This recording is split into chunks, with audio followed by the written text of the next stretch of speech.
राधा की शादी को 5 साल हो चुके थे।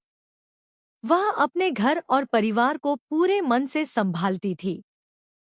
सुबह सबसे पहले उठना, नाश्ता बनाना, घर की सफाई, सबके खाने का ध्यान रखना। उसका पूरा दिन काम करते हुए निकल जाता था। लेकिन उसकी सास को शायद ही कभी उसका काम पर्याप्त लगता। कभी खाने में नमक की शिकायत, कभी घर की सफाई में कमी, तो कभी छोटी सी बात पर ताना। राधा हर बार चुप रह जाती।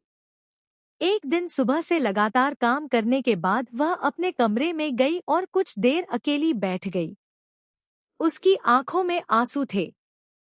वह सोचने लगी, क्या मैं सच में इतनी बुरी बहू हूं? मैं तो अपनी तरफ से पूरी कोशिश करती हूं। उसी समय उसकी सास कमरे के बाहर आकर रुक गई। उन्होंने राधा की बात सुन ली। कुछ देर बाद सास अंदर आईं और बोली, राधा, मुझे तुमसे एक बात कहनी है। राधा चुप रही। सास ने उसका हाथ पकड़ा और कहा, शायद मैं तुम्हारी मेहनत देखना भूल गई थी। मुझे लगता था कि घर चलाना सिर्फ मेरी जिम्मेदारी थी, इसलिए मैं हर चीज अपने तरीके से चाहती थी। लेकिन मैंने कभी यह नहीं सोचा कि तुम भी पूरे दिन मेहनत करती हो।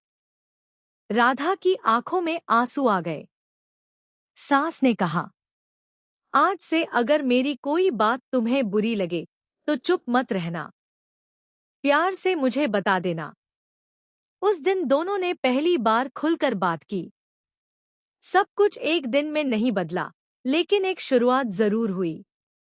दोस्तों, रिश्तों में हर समस्या का हल चुप रहना नहीं होता। कभी कभी सम्मान के साथ अपनी बात कहना भी जरूरी होता है। और अगर घर में बहू की मेहनत समझी जाए और बहू भी बड़ों की भावनाओं को समझने की कोशिश करे, तो वही घर धीरे धीरे प्यार और सुकून से भर सकता है। अगर आपको ऐसी ही परिवार और गृहिणी से जुड़ी भावनात्मक कहानियां पसंद आती हैं, तो मधु होम किचन को सब्सक्राइब जरूर करें।